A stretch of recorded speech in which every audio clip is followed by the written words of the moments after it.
M5 RFP shifinakaw olu kɔni ye siratigɛliw daminɛ kokura an ka sigidaw caman kɔnɔna la. O tɛmɛnen kɔ CEDEAO ma ka tɔnbolo min bɛ an ka jamana kɔnɔ olu kɔni fɛnɛ ka baaraw kuncɛra karidon juillet kalo tile 19. Nin de ye an ka bi su in na kunnafoni la kumabaw ye.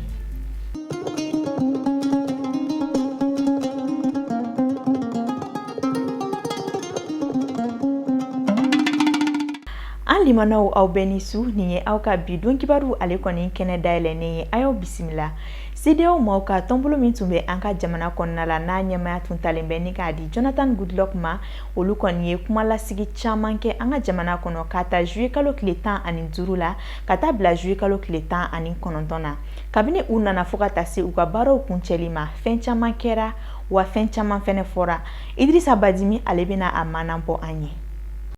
Wulikajɔ min b'an ka jamana kɔnɔ an bɛ don min na ko bi a dogolen tɛ maa si la, kɛrɛnkɛrɛnnenya la an ka jamana faaba n'o ye Bamakɔ ye. Wulikajɔ min nun donna M5 RFP maaw fɛ min kɛra sababu ye ka maa 23 bɔɲɔgɔnko bɔnɛ u ni na ni ka maa caman jogi. Farafinna tile bɛ an fan jɛkulu min bɛ wele ko CEDEAO olu jɔrɔla kosɛbɛ. O de la u ye ciden damadɔ sugandi ni k'u ɲamaya di Nigéria jamanakɔrɔ Goodluck Jonathan ma. U ye pankurun ta ni kana cun an ka jamana faaba kɔnɔ araba juillet kalo tile 15 su ka dugu jɛ alamisa la. U bisimilalen kɔ an ka jamana ɲɛmaaw fɛ. Alamisa sɔgɔmada u y'a ɲini u ni M5 RFP maaw ka ɲɔgɔn ye. U ye ɲɔgɔn ye Hôtel Salam kɔnɔna na Gundo Soni kɔnɔ. U bɔlen kɔ M5 RFP ka kumaselaw y'a jira k'a fɔ ko CEDEAO maaw nana ni kɛlɛban fɛrɛ minnu ye o y'olu dankɛnɛmaya. Olu fana fɛla ye min ye jamana ko la, olu fana y'o fɔ CEDEAO maaw ye.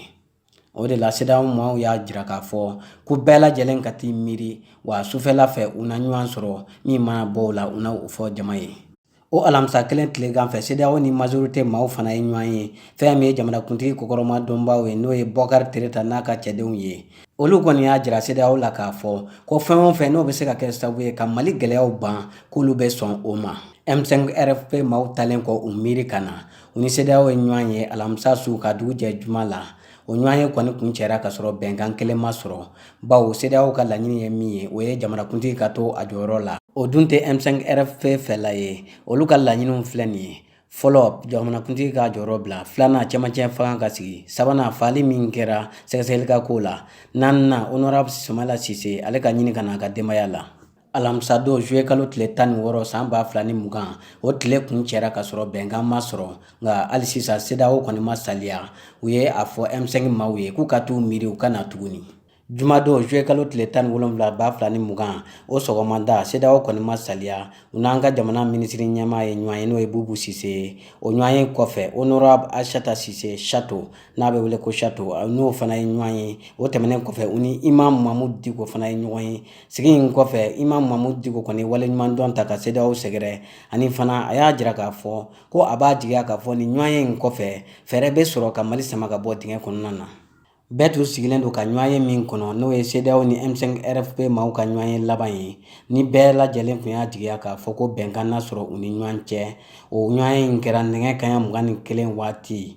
Ɲɔgɔn ye in kɔni kun cɛra ka sɔrɔ bɛnkan ma sɔrɔ. U ni CEDEAO kɔni ye kan bɛɛ da ɲɔgɔn ye. CEDEAO kun ye wele bila kunnafonidilaw ma sibiri juillet kalo tile 18 k'u n'u ka kuma laban fɔ ni ka sɔrɔ k'u ka minɛnw cɛ ka taa. Nka CEDEAO ye o taali bɔ a dɔgɔkɔrɔ k'a sababu kɛ ko an ka sariatigi dɔw k'olu y'a jira k'a fɔ k'u ma sɔn CEDEAO ka kɛlɛban fɛɛrɛw ma. O de kosɔn CEDEAO ko an tɛ se ka taa nin kan in kan fo ka sigi k'a ko ɲɛɲini. Sibiridon taali bɔlen a ma karidon juillet kalo tile 19 2020 u ye wele bila kunnafonidila bɛɛ lajɛlen ma ka sɔrɔ k'u ka dalakan labanw fɔ ni ka sɔrɔ ka taa. CEDEAO maaw y'a jira k'a fɔ k'u ni maa caman de ye ɲɔgɔn ye fɛn min bɛ tali kɛ politikimaw, jamanadenw kungofɔbaw, diinɛ ɲɛmaaw fo ka taa se M5 RFP maaw ma. U ka tile 3 ɲɔgɔn ye kɔfɛ u y'a ye k'a fɔ gɛlɛya caman bɛ jamana kɔnɔ nka ko jamana kɔni tɛ se ka taa ɲɛ n'a y'a sɔrɔ fɛn 3 bɛ yen n'olu ma sigi sen kan. Fɛn fɔlɔfɔlɔ ye o ye jumɛn ye n'o ye gouvernement ye k'u bɛna fɛɛrɛ kɛ gouvernement d'union nationale bɛ se ka sigi sen kan cogoya min na. N'o tɛmɛna ka bɔ yen fɛn min ye cour constitutionnelle ye n'o ye sariatigiw ye fo fana ka sigi sen kan ani fɛn min bɛ tali kɛ wasabulon fo wasabulon fana fo danaya de ka da wasabulon kan. Ko ni danaya tɛ nin fɛn 3 kan ko jamana tɛ se ka taa ɲɛ. K'o de kosɔn olu kɔni y'a laɲini jamanakuntigi ka maa 3 jira minnu bɛna bila cour constitutionnelle la. O fana kɔfɛ fɛn min bɛ tali kɛ magistrat n'o ye sariatigiw ye olu fana bɛ maa 3 di o tɛ maa 6 ye ko o maa 6 de bɛna jɛ ka assemblée lajɛ wasaden minnu ni mankan b'u nɔfɛ n'a bɛ taa wasaden 31 na olu ka ko lajɛ ko ni olu fana ka ko ɲɛnabɔra min m'a kɛ wasadenw ɲɛmaa ye o fana bɛna maa 3 di o bɛ cour constitutionnelle maaw dafa maa 9 na o cour constitutionnelle ka baarakɛta bɛna kɛ min ye faali min kɛra ka sɛgɛsɛgɛli kɛ maa minnu nɔ b'a la olu nɔ ka minɛ fɛn min ye gouvernement d'union nationale k'o sigi sen kan fɛn min ye 100 sigi la jamanakuntigi ale bɛ wuli ka jɔ ni 50 ye société civile olu ta ye 20 ye fɛn min bɛ tali kɛ opposant n'o ye fanga sinamatɔnw ye olu bɛ 30 bɛ di olu ma o y'a jira k'a fɔ ko ninnu de ye kɛlɛban fɛrɛ ye o ye min jira jamanaden bɛɛ lajɛlen na ko bɛɛ lajɛlen sɔnna ma ko fɔ M5 RFP ko fɛn min ye ka fanga ta ni sira wɛrɛ ye min tɛ sariya sira ye k'u tɛna jɛn ni o ye don kelen da kelen CEDEAO y'a jira k'a fɔ k'u bɛna jɛkulu sigi sen kan jɛkulu min bɛ nin baara ninnu bɛɛ lajɛlen kɔlɔsi waasa a ka bɔ a sira fɛ k'olu kɔni bɛna taa nka ko kumaɲɔgɔnya kɔni bɛna to sen na fo ka taa se laɲini sɔrɔli ma Mali ye jamanaba ye Mali ye danbetigi jamana ye an b'a ɲini Ala fɛ Ala ka bɛn ni kelenya sabati an ka jamana kɔnɔna na ni kumalasigi ninnu kɔni banna a sɔrɔ bɛnkan kɛrɛnkɛrɛnnen ma se ka sɔrɔ an ka politiki ko gɛlɛya la an bɛ Ala de ye halisa Ala ka hakili ɲuman di an ka jamana ɲɛmaw ani jamanadenw yɛrɛ ma yaasa an bɛ se ka bɔ nin gɛlɛya ninnu kɔnɔna la cogoya min na o tɛmɛnen kɔ ka bɔ yen halisa u ka siɲɛbɔ sira kan yaasa jamanakuntigi Ibrahim Boubacar Keita ale ka wuli ka bɔ fanga la M5 RFP maaw ni CEDEAO tɔnbolo tun ye ɲɔgɔn ye kɛ o ɲɔgɔn ye in bannen kɔ jumadon u ye kunnafoni di jɛrɛ kɛ yaasa k'a da jamanakɔnɔdenw kulo kan jaabi minnu bɔra u ni CEDEAO maaw ka ɲɔgɔn ye la Aminata Daɲon ale ni Uma Tarawele olu tun bɛ kɛnɛ in kan u ye mun sɔrɔ an ye an ka ɲɛmada u fɛ walasa fɛrɛ ka sɔrɔ ɲɔgɔn sama ni mankan mun bɛ an ka jamana kɔnɔ kabini waati jan jamanakuntigi ka taaliko la CEDEAO jɛkulu ka délégation ni ale ɲɛmaya bɛ Goodluck Jonathan bolo olu kɔni nana Mali kɔnɔna na dɔgɔkun tɛmɛlen u ye sigikafɔ caman kɛ u ni M5 RFP ni ɲɔgɔn cɛ nka o kelen n'a si ma mago ɲɛ sabula o ma bɛn fɔ la M5 RFP ka laɲini tɔ dɔwɛrɛ ye jamanakuntigi ka fanga bilali kɔ an cira fɛn min na jama y'an ci min na an b'o o fɛn kelen de kan ayiwa kumakan b'an bolo k'a f'u ye an b'a kɛ min na an t'a k'a fɔ ko a ka d'an ye an b'a kɛ jamana kama ayiwa gɛlɛya min bɛ jamana kɔnɔna na n'o o bɛɛ sirilen bɛ IBK n'a ka jamana na an y'o de ɲɛf'u ye an ka lagɛlita bɛ fɛn kelen dɔrɔn de kan IBK a n'a ka fanga u ka taga u ka fanga bila ayiwa n'u tagara ayiwa an bɛ furancɛ fanga an b'o de sigi n'o ye transition ye an b'a sigi ni jamanadenw de ye a tɛ fɔ k'a bɛ bɔ anw kelen de la mais an hakili jagabɔ de kɛ k'a fɔ o de kan ka sigi an ka se ka labɛnni kɛ yanni san 2023 an bɛ se ka labɛnni kɛ jamana nin bɛ se ka labɛn cogoya min na ayiwa kalata ɲɛnama ka se ka kɛ ayiwa o y'a sɔrɔ ayiwa an ye sariyaw labɛn k'u fɛsɛfɛsɛ ayiwa ka o di fanga kura min bɛ na la ayiwa jamana ka se ka taa sira ɲuman kan nin tɛ CEDEAO siɲɛ fɔlɔ ye ka sen don Mali mankanko la o de la nun tɔgɔ ye ɲɛfɔli kan ye CEDEAO kunkilenna kan ani min tɛmɛna u ni M5 RFP ni ɲɔgɔn cɛ u ka ɲɔgɔn ye ninnu kɔnɔna la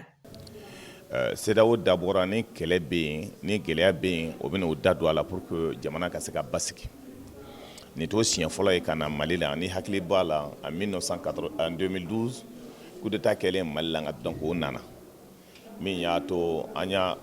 nanbara cogoya diya k'a fɔ ko coup d'état kɛ tɛ k'a fɔ ko mutinerie don an y'a dilan an ni ɲɔgɔn cɛ nkalon na an ka to k'o foloki k'a da après donc Amadu Tumani Ture y'a ka démission di ni hakili b'a la donc kuma nana ka se yɔrɔ dɔ la an ni CEDEAO ye ɲɔgɔn ye donc o ye hakilina min bɔ k'olu ka ligne rouge ye min ye ça veut dire se ka tɛmɛ min kan fewu ko président ka démission kuma olu da tɛ se ka don o la mais an ko ma n'i ye kuma jateminɛ k'a lajɛ dɔw dimina o la an ko n'i ye kuma jateminɛ k'a lajɛ mais olu kelen de dun nana Amadu Tumani Ture ka démission minɛ yan o y'a sɔrɔ Amadu Tumani est démocratiquement élu donc maa tɛ se k'a fɔ k'i bɛ kuma dɔ kɔ kari ni kuma dɔ ye an ko ye misali kelen ye an ka misali filanan ye jumɛn ye Burkina Faso a sofelen Blaise bolila o a démissionné o jamana caman démission kɛra n'o ko k'olu ka point a bɛ fɔ ma min man kan tɛ donc ligne rouge ye min ye président tɛ se k'a bila anw ko an n'an ka jamana an n'an ka maaw anw yɛrɛ ka ligne rouge ye min ye IBK b'a bila nka o fɛn filanan ye jumɛn ye an ko an bɛ min ma an ka taa transition ko la sabanan ye jumɛn ye an ko Sumala Sise min minɛlen don comme président français yɛrɛ y'a fɔ k'a minɛlen ka datugu dɔ bara an ko président ka bila Sumala Sise ka bila et naaninan ye min ye an ko enquête min kɛra Fɔsati mɔgɔw ye marifa ci mɔgɔ la min na min ye ordre di a ka faga mɔgɔ 23 enquête ka dayɛlɛ a kan donc an ye nin de kuma fɔ mais anw ta ye hakilina kelen dɔrɔn de ye parce que n'i ye jateminɛ kɛ caman tun hakilila ko papier t'an bolo ko yecogo t'an bolo ko yecogo t'an n'an ka tɛ kɛlɛ in kɔnɔna na mais a bɛɛ gɔnkɔrɔ min ye kɛlɛ kɛ 91 fo ka se yan bi donc min don an b'a dɔn baara in bi kɛlɛ cogo min a kɛlɛ in kɔnɔna na bɛɛ bɛ na n'i ka doléance de ye. Ni kunnafoni jɛrɛ in kɛnɛ kan maa dusu kasilen caman de tun bɛ yen minnu tun funtenilen de don u y'u ka nisɔngoyaw yira an na. Jagoya fanga ani marago jugu fanga mun b'an kan o dusukasi ni o degun n'o tɔɔrɔ de b'an kan a fɔlɔfɔlɔ ye mun ye o y'an ka an denw ka kalanko n'an dɔgɔninw ka kalanko ye anw yɛrɛ ma kalan n'a fɔra ko anw denw n'anw dɔgɔninw fana ma kalan sini an yɛrɛ t'a dɔn an ka jamana mina wuli ko jamana sugu mun o ye kelen ye filanan ye mun ye kabi ala k'an ka Mali dan mɔgɔw b'a fɔ manamanakan u b'a manamanakan caman fɔ ko ɲɛmɔgɔ o ɲɛmɔgɔ mana sigi k'an b'a fɔ ka wuli o ka wuli k'an bɛna ɲɛmɔgɔ ɲuman jumɛn de sɔrɔ en vrai dire ni mun man ɲi n'o nana o bɛ taga an bɛ t'o la an bɛ ɲuman sɔrɔ surtout fo bɛɛ ka bili kunna ko Mali tɛ mɔgɔ kelen ta ye Mali ye bɛɛ de ta ye Burama mun nana anw de ye Mali d'a ma parce que anw de votera ye wa anw kelen don ko anw t'a fɛ minnu bɛ ka ba la bi minnu kɛra a fɛ mun bannen la bi o ka ca ni minnu kɛra a fɛ o ye mandat fɔlɔ ye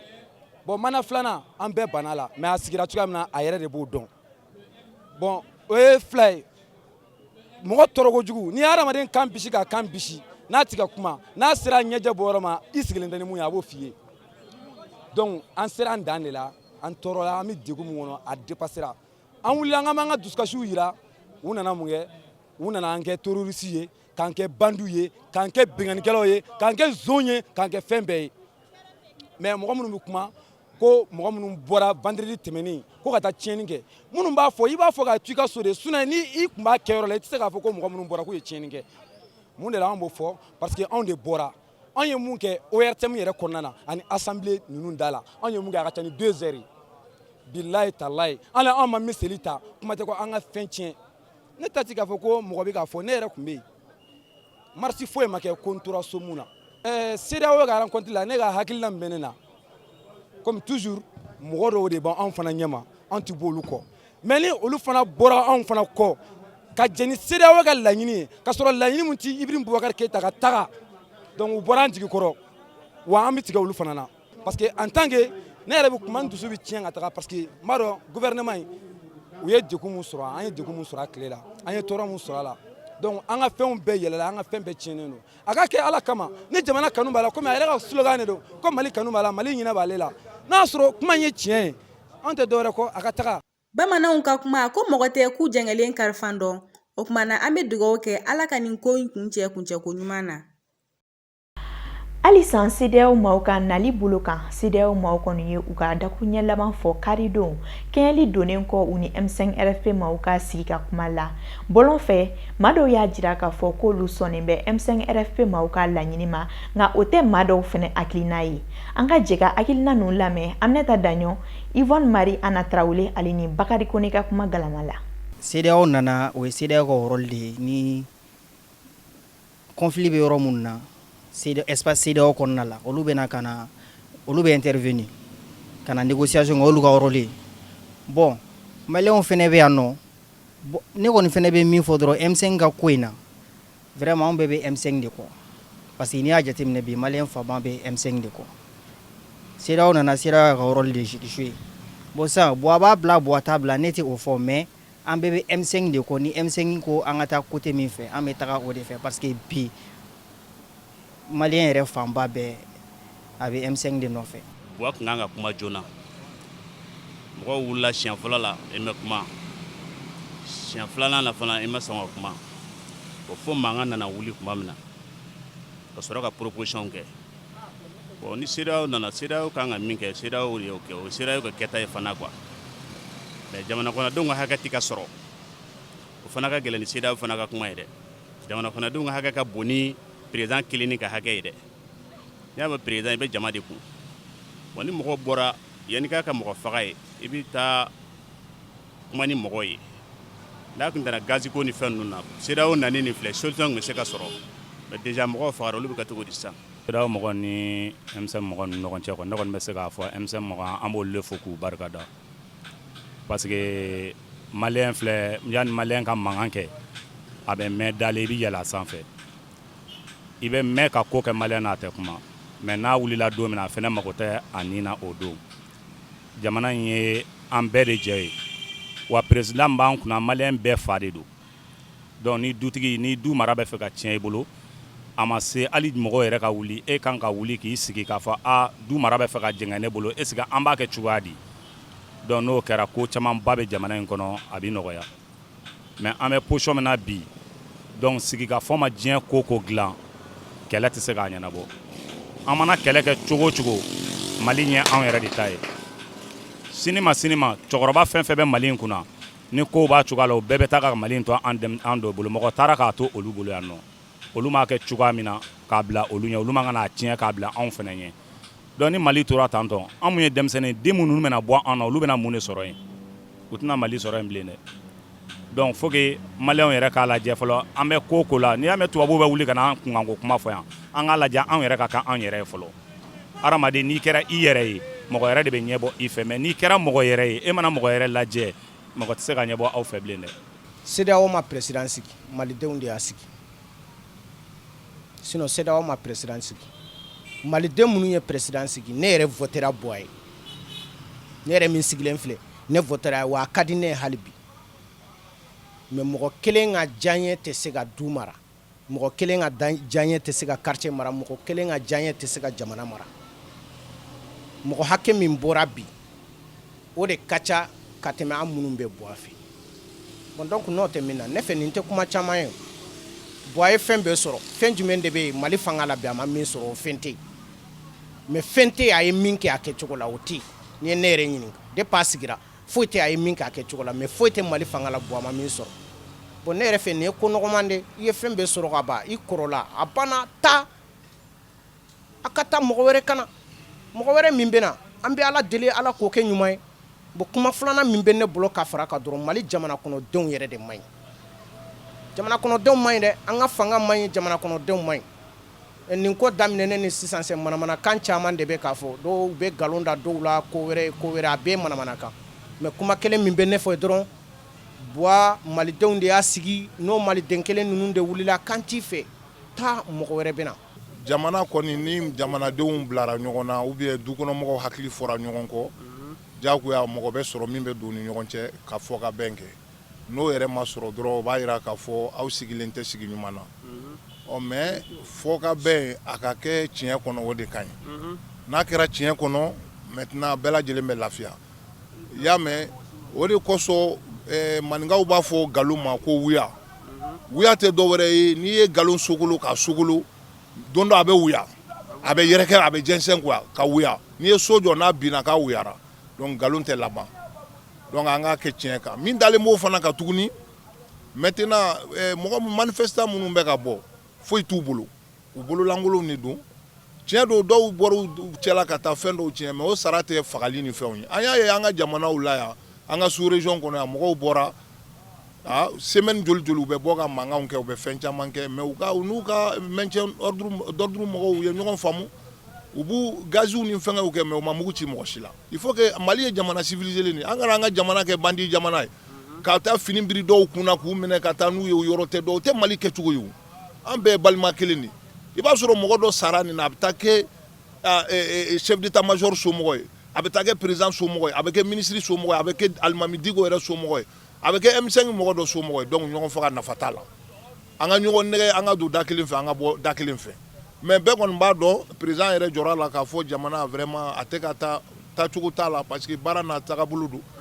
mais a bɛ se ka ɲɛ cogo min an bɛ ala deli ala k'o sira don an kɔrɔ quoi o ye ne ka kuma de. I n'a fɔ kunnafoni daɲɛ kumabaw la an y'aw ladɔnniya cogo min na k'a fɔ CEDEAO maaw ka baara olu kɔni kun cɛlen kɔ ŋaniya jiralaw olu kɔni wulila n'u taw ye tuguni bi tɛnɛ juillet kalo tile 20 Bamakɔ kin caman kɔnɔna la sifinakaw ye tɛmɛsira caman tigɛ maaw la u ko u bɛ tɛmɛ n'u ka bamaciya wale ninnu ye fo jamana ɲɛma ale kɔni ka fanga bila Idrissa Badini Tijani Siribe olu ye mun sɔrɔ an ye a ko la an ka ɲɛmada o fɛ. M5 RFP maaw ye kɛlɛbolo min sigi sen kan n'a bɛ wele ko désobéissance civile n'o ye sariya sɔsɔ baaraw ye a walew kɛra Bamakɔ sigida caman na bi sɔgɔmada in na fɛn min ye funɛnkɛninw ye siratigɛ fan bɛɛ lajɛlen fɛ maa caman y'a jira k'a fɔ ko siratigɛ ka kɛ nka k'u ka janto kɛ u kana dankari maa wɛrɛw la. Mali bɛ yɔrɔ min na sisan Mali bɛ guerre de la i m'a faamu an ka mɔgɔw bɛ ka sa nord ni fɛnw na i m'a faamu donc de fait que Mali bɛ guerre la an man kan ni mankan kɛ o mais n'i y'a ye an ye mankan kɛ an bɛ ka mankan kan jogo de kan i m'a faamu i y'a mɛn cɛkɔrɔba k'a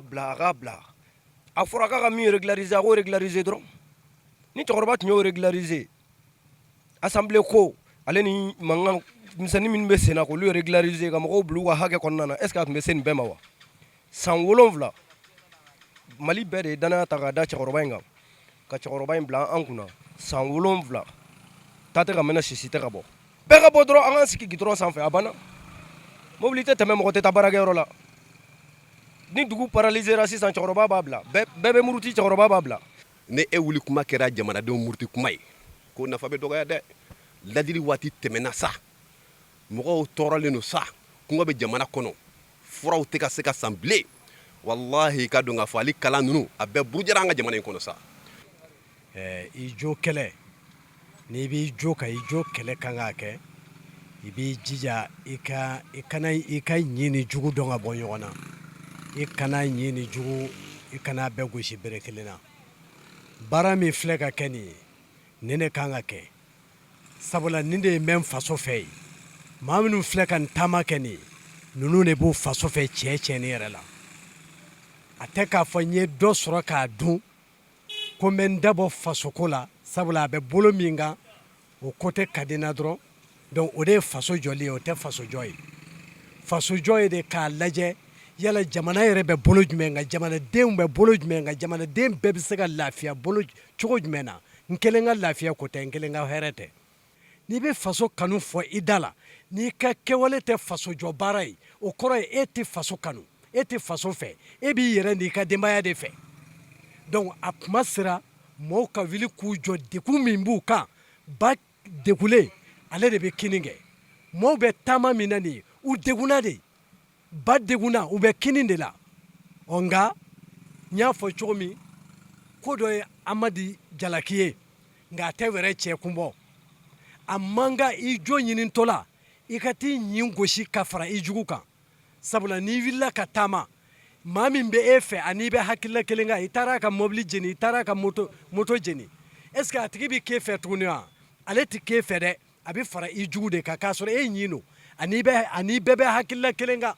donc u ka marche kɛ n'a fɔra an ka san 10 k'a la an b'a kɛ san 10 b'a kɛ nka an kana maa ka kalakari an kana maa ka bere kari je peux dire an kana maa yɛrɛ bali ka taa a ka baara la mais a ka dɔn min bɛ yen maliyɛn kana a yɛrɛ kɛ dosokɔrɔ ye n'i ye kolokuru fili a kɔrɔ dɔrɔn a b'o ta a bɛ ɲinɛ a yɛrɛ kɔ an kana kɛ intérêt la mɔgɔw ye an k'an yɛrɛ kɛ fasoden ɲumanw ye an ɲɛ bɛ jamanaw na min ye arabu jamanaw ye u bɛ se ka kalo 2 kalo 3 kɛ u bɛ marché u bɛ sitingiw kɛ u bɛ fɛn bɛɛ kɛ mais u tɛ maa ka kalakari mais a bɛ laban tiɲɛ de la ko mana gɛlɛya cogo o cogo a bɛ laban tiɲɛ de la donc n bɛ min fɔ an badenw ye minnu ye taamakɛlaw ye minnu ye marchekɛlaw ye u kana fili u ka baara kɛta la n'i filila i ka baara kɛta la dɔrɔn i mago tɛ ɲɛ i bɛ min ɲini i t'o sɔrɔ bilen i jugu b'a sago sɔrɔ i la u kana fili ye mun ye u kana ɲini jugu bɛɛ gosi ka don ɲɔgɔn na u ka taama in kɛ hali n'a fɔra an ka san 10 k'a la an b'a kɛ an bɛ waso ni maaba minnu ye u y'u ka ɲɛnamaya kɛ ka kɛlɛ faso de nɔfɛ da tɛ dɛ kɛwale de don sinon da diɲɛ bɛɛ maa si tɛ kuma ka tɛmɛ maliyɛn kan bi mais kuma ye mun dilan yan kuma ma fo ɲɛ fo tiɲɛli a kuma sera an ka kuma a waati sera an ka kuma dabila an ka baara kɛ an ka action kɛ an ka kuma to yen an ka pratique kɛ an ka théorie to yen bɛɛ ɲɛ bɛ jamana in na o dɔ fana ye wele bila ka taa Imam Mamu Diko yɔrɔ a ka kuma denmisɛnw fɛ walasa u joko kana kɛ u jalaki ye an kɔni b'a ɲini Mamutu fɛ a ka kuma denmisɛnw fɛ u ka sabali u ka tiɲɛni dabila ko in bɛ dilan cogo min u k'a dilan o cogo la yɔrɔ jeni na u k'a dabila mɔgɔ ka laɲini bɛ ɲini k'i ka laɲini sɔrɔ ka sɔrɔ i ma yɔrɔ tiɲɛ i ma yɔrɔ jeni i ma sira tigɛ alhamdulillah jamana kɔnɔdenw bɛɛ lajɛlen n'u ka ŋaniya kelen ni an bɛɛ lajɛlen ka ŋaniya ye président ka ta de an ka président ɲɛnama sɔrɔ ye parce que an bɛ don min na i b'a fɔ bi maliyɛn sɛgɛnna dɛ maliyɛn tɔɔrɔla maliyɛn kunnama a n'a bilama kelen tɛ fiyewu minnu bɛ ka yɔrɔ tiɲɛ ne ta laɲini tɛ nin ye fiyewu a ma dabɔ nin kama an y'a mɛn k'a fɔra ko denmisɛnninw bɛ ka taa yɔrɔ fana tigɛ ko ka wari minɛ mɔgɔw fana la a ma dabɔ o fana kama k'u ka sabali u ko yɔrɔ dabila mɔgɔ b'i ka laɲini ɲini i ka laɲini i bolo bɛ da kan k'a sɔrɔ a ma kɛ ni tiɲɛ ye maa minnu fana b'a la ka sira tigɛ olu fana y'u fɛla fɔ u ka laɲini ye fɛn min ni fɛn min ye u y'u bɛɛ lajɛlen dantigɛ laɲini ye jamana ka ɲɛtaga de ye jamana ka ɲɛtaga kuma dɔ la ni ko dɔ ma k'aw bɛ siratigɛ la ko jamana ka ɲɛtaga ko ye jumɛn ye a fɔra jamana président ɲɛna an dar'i la k'i kɛ président de ye tiɲɛ na baara tiɲɛn'i bolo a ma ɲɛ i bolo i t'a ka ɲɛli sira ta ni ko sera o yɔrɔ la m'u dar'i la k'i sigi ne ko ma karisa tiɲɛ yɛrɛ la ça va pas a bila i kan k'i sen bɔ a la a ladila a ma sɔn k'a nɛgɛ a ma sɔn a nan'i jɔ kɛlɛ yɔrɔ la sisan ko n fanga t'anw la k'a kɛlɛ mais an seko ye min o ye désobéissance civile ye ka siraw tigɛ an tɛ mɔgɔ ka fɛn kari an tɛ fɛn jeni an tɛ violence kɛ ka sira tigɛ o ye anw ka laɲini ye o ye anw ka baara o ye an bɔkun ye sɔgɔmada in na ka daminɛ depuis kɛlɛ daminɛ fɔ laban fɔ bi fɔ ka se bi ma a y'a ye bi ta ɲɔgɔn tɛ yen parce que mun na malgré an kɛlen don ka siraw tigɛ mais an kɔni an ni policiers cogo min na gaz fili t'a la on se comprend avec les porteurs jamana bɛ cogo min na bɛn b'a la sɔrɔ bɛɛ jasilen don bon k'an ka to k'an ka ten an donna nin yɛrɛ la an sara ka sɔrɔ an si ma se lahara fɔlɔ an donna jahanama kɔnɔ ka sɔrɔ an si ma jeni bon n'a fɔra k'an ka to nin cogo la est ce que donna ta kɔnɔ fɛn jumɛn de bɛ min ɲɛna i bɛ ka sigi ni bi cɛ foyi ma ɲɛ sɔrɔ ka daminɛ depuis kuranko jiko école baloko foyi tɛ ko i bɛ se k'i tigɛ si min ma bi ko a ɲɛ sɔrɔla a bɛɛ toujours k'an b'a lajɛ a bɛ lajɛ foyi tɛ ɲɛ sɔrɔ donc maintenant vu ça an y'a ye n'an sigilen tora surtout la jeunesse bɛɛ b'a dɔn jamana in bɛ yɔrɔ bi ça appartient à la jeunesse donc ni jeunesse y'i sigi k'a to ta don n'a nata kɔnɔ le pays sera au moins paralysé parce que d'après les français jamana n'i b'a fɛ k'a nagasi i b'a daminɛ kalanko la an ka kalan ça fait 7 ans de cela ka mali kalan jasilen don pewu bon pourquoi olu tɛ ɲɛnabɔ donc an bɔkun de ye nin ye violence tɛ yen foyi tɛ yen o kɔni o désobéissance civile o tɛ dɔwɛrɛ ye mais mɔgɔ désobéissance civile faamuya ka kɛ min ye i n'a fɔ an ka taa yɔrɔ kari an ka taa fɛn na non an kɔni an bɛ na an bɛ yɔrɔ tigɛ bɛɛ bɛ to sur place gaz ci tɛ yen kisɛ ci tɛ yen foyi tɛ yen. an ye message dɔ de adressé jeunesse malienne bɛɛ lajɛlen na ani maliyɛn convainculen bɛɛ la ko bi tɛnɛ fo ka taa se juma ma baara tɛ kɛ mali fan si fɛ donc désobéissance cadre de don siraw ka tigɛ suguw ka tigɛ baarakɛyɔrɔ fɛn fɛn bɛ ni a bɛ se ka nafolo ladon mali kun a bɛɛ lajɛlen ka baara jɔ mais violence t'a la an b'a ɲini an ka denmisɛnninw fɛ u kana na bin mɔgɔ kan u kana mɔgɔ ka vitre ci u kana na basi lase citoyen si ma ani citoyen tɛ kɛlɛ la ani gouvernement de bɛ kɛlɛ la ani IBK n'a ka régime de bɛ kɛlɛ la donc u kana mɔgɔ si tɔɔrɔ mais siraba ye jamanadenw de ta ye komi désobéissance civile de don ni jamana ɲɛmɔgɔw tɛ jamana sariyaw labato donc an si t'a labato. vraiment an bɛ fɛ président ka taa ka bɔ yen donc an tɔɲɔgɔn dɔw de manifestatɔ de mugu cira olu la k'olu jeli bɔ donc vraiment an bɛ yɔrɔ min na bi an bɛ fɛ olu ka taa ka bɔ yen président ka taa ka bɔ yen parce que an ka laɲini ma sɔrɔ an bɛ yɔrɔ min na bi an tɛ cour kɔ an tɛ foyi kɔ président ka taa ka bɔ yen dɔrɔn an mago b'o dɔrɔn de la a ka taa ka bɔ yen ka fanga in bila ɲɔngiriya la vraiment hɛrɛ ni baden na vraiment an ka fɛn y'o dɔrɔn de ye o de y'a to an bɛ ka sira tigɛ an ko mɔgɔ si ma mɔgɔ ka yɔrɔ tɛ kari mɔgɔ ka yɔrɔ tɛ jeni foyi tɛ kɛ mais mun kɔni ye ka sira kɔni tigɛ ka baara kana kɛ an b'o bali donc an b'o de la o de y'a to polisiw fana nana u y'a faamuya an n'u bɛ ka baara kɛ ɲɔgɔn fɛ u y'a faamuya. n'a fɔra ko malidenw tɛ k'olu dadumu sɔrɔ fɛnw bɛ ka tiɲɛ jamana ɲɛmɔgɔw bɛ na wari min bɛ na u b'a bɛɛ d'a ma i y'a faamu moi je suis un militaire partant volontaire à la retraite bon n'a fɔra ko sisan an ka droit bɛ yen a tɛ ka sara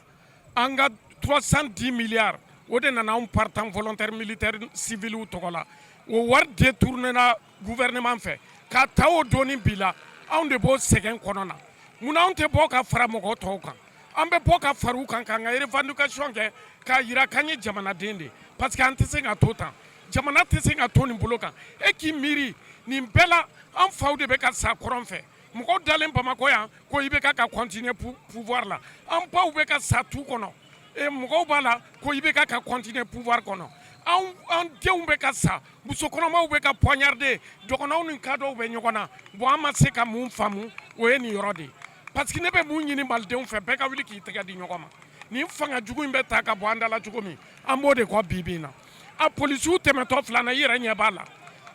a braquew ka ye parce que a ka dɔn vraiment an bɛ mun na yan an bɛ fasoden ɲumanya de la an tɛ se k'an yɛrɛ to ninnu bolo jamana ka nɔɔni an b'a ɲini jamanaden bɛɛ fɛ mun tulo b'an na mun tulo t'an na n'u bɛ bɔ k'an sɔrɔ dugu kɔnɔ u ka bɔ k'an sɔrɔ an b'a ɲini maliyɛn ɲuman bɛɛ fɛ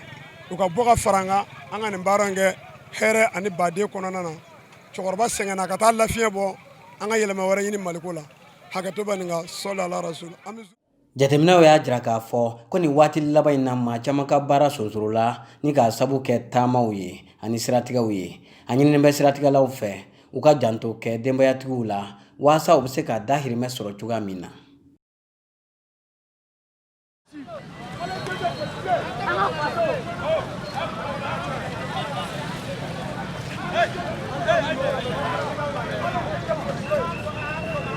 Sani an bɛ bi kunnafoni kɛnɛ datugu an b'aw hakili lajigin k'a fɔ ko bi ye a tile 118 ni fanga sinamatɔn ɲɛma n'o ye honorable Sumayila Sise ale kɔni ɲɛma tunnen bɛ an bɛ ala deli halisa ala k'a ɲuman segin a ka denbaya la an lajɛbaw an b'aw fo yan fo aw sigiyɔrɔ la aw ka ɲɛnafilɛli ani kulomajɔw la Mali kɔnɔ ani Mali kɔkan aw kan bɛn waati wɛrɛw la.